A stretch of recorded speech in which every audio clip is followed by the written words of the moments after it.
آپ یاد رکھیے گا، سب چیزیں بھول جائیں، حضرت علی کا قول کہ جس سے نیکی کرو اس کے شر سے بچو، یہ بڑی تلخ حقیقت ہے، ایک ایسا فلسفہ حضرت علی نے بیان کیا تھا کہ جس کے اوپر ہم نے دیکھا کہ ایسا ہی ہوتا ہے۔ تو لہٰذا آپ جو نیکی کرنے جا رہے ہیں یہ نہ صرف آپ کے گلے پڑے گی، بلکہ یہ وہ کھڈا کھود رہے ہیں آپ جس کے اندر آپ سارے جا کے گریں گے۔ یہ کسی کے سگے نہیں ہیں، یقین کیجئے گا۔ یہ اگر سب کے سگے ہوتے تو بھٹو صاحب کا کیا رات کے 2:30 بجے پھانسی کے بعد جنازہ پڑھایا جاتا 10 لوگوں کی موجودگی میں؟ کیا لیاقت علی خان کو گولی ماری جاتی؟ کیا مشرف کے اوپر اپنی فوج 3 پر خودکش حملے کروا دیتی؟ کیا یہ تمام وزیر اعظم جو ہیں وہ 4 سالوں میں فارغ ہو جاتے؟ کیا نواز شریف اور زرداری صاحب 11 سال 2 سال جو جیل میں رہے اور آج عمران خان جیل میں ہے، کیا یہ لوگ جیل میں ہوتے؟ یہ سیاستدان ہی مظلوم کیوں ہیں؟ اس کی وجہ ہے کہ ہم میں اتفاق نہیں ہے۔ پہلے ایک مورا بنتا ہے، اس کو کچلتے ہیں، دوسرا مورا بن جاتا ہے، دوسرے کو کچلتے ہیں، پہلے 2 مورا بن جاتے ہیں۔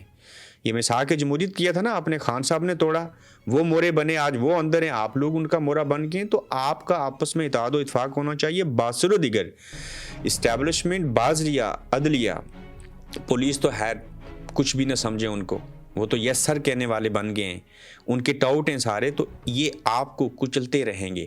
ابھی دیکھیں 26ویں آئینی ترمیم کے اوپر بات ہی نہیں ہو رہی، بینچ بنایا جا رہا ہے، سپریم کورٹ کے اندر سماعت جاری ہے اور اوپر سے 27ویں لا رہے ہیں۔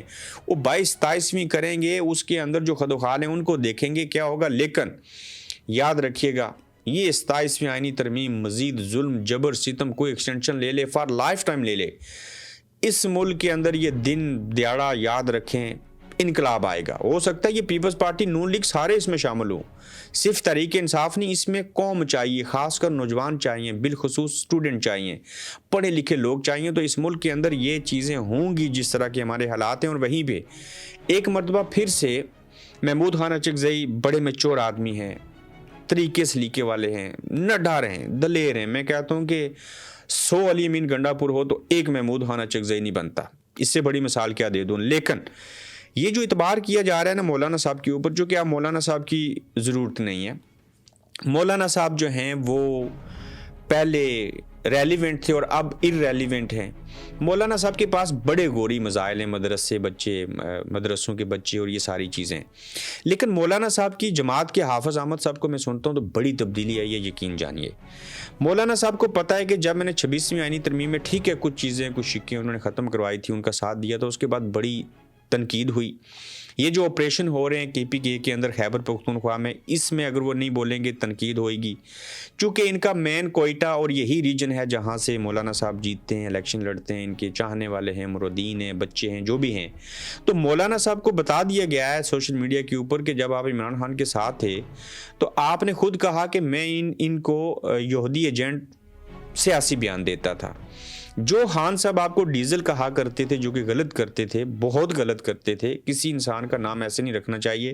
آپ ایک اور نیک ہو گئے اور 26ویں آئینی ترمیم میں تحریک انصاف کو اکیلے چھوڑ دیا اور خود ان کے ساتھ چلے گئے۔ تو اب مولانا صاحب کو بھی پتہ ہے کہ عزت کہاں پہ ہے، رسوائی کہاں پہ ہے، سچ کیا ہے، جھوٹ کیا ہے۔ یہ نہیں ہوگا جی کہ بے نظیر جو ہیں وہ خاتون ہیں تو پہلی مسلمان خاتون اسلامی ملک کی وزیر اعظم بننے لگی ہیں تو فتویٰ دے دیں غلط ہے اور بعد میں حکومت کے ساتھ ہو جائیں۔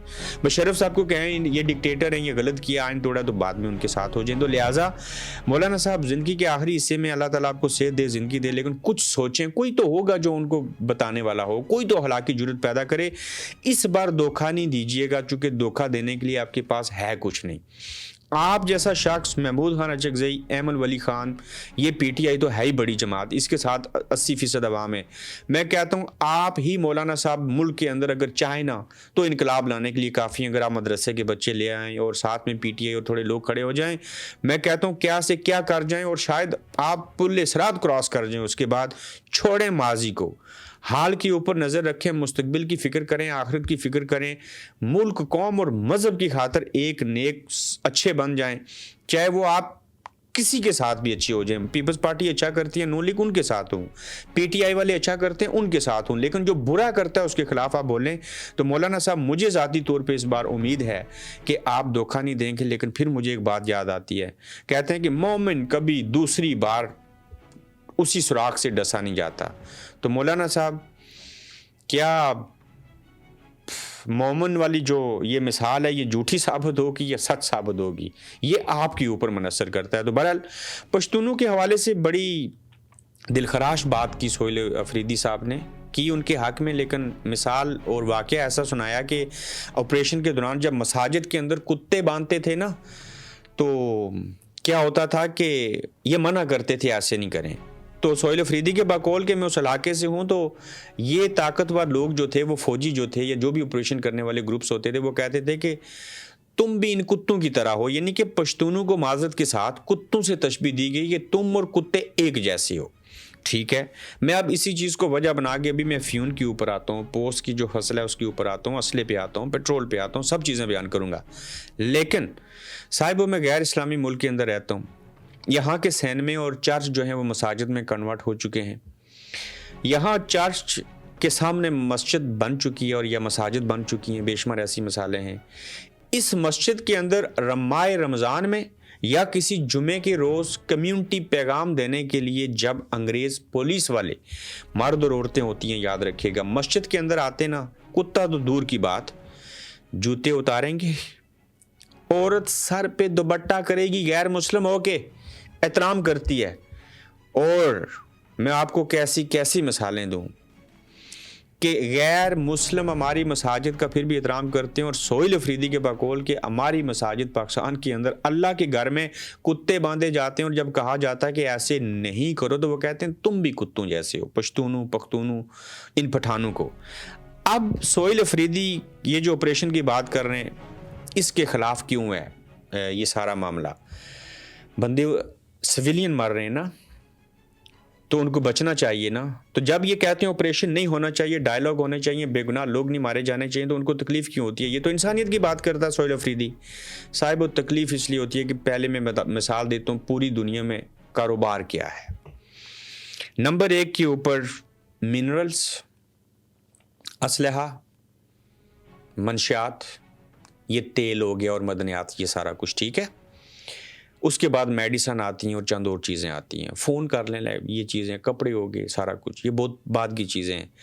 منشیات کے حوالے سے آپ دیکھیں کوئٹہ بلوچستان کے اندر وہ جو پشتون وہاں کرتے تھے، جب طالبان آئے انہوں نے نظام ختم کیا، ابھی سارے ادھر بھاگ آئے ہیں، تو وہ جو پوسٹ کی فصل اگائی جاتی ہے، عمران ریاض صاحب نے بھی ایک ٹویٹ کیا، اس فصل سے جو افیون بنتی ہے، یہ جو نشہ آور چیزیں ہیں، کیا انگلینڈ میں ڈرگ نہیں آتی؟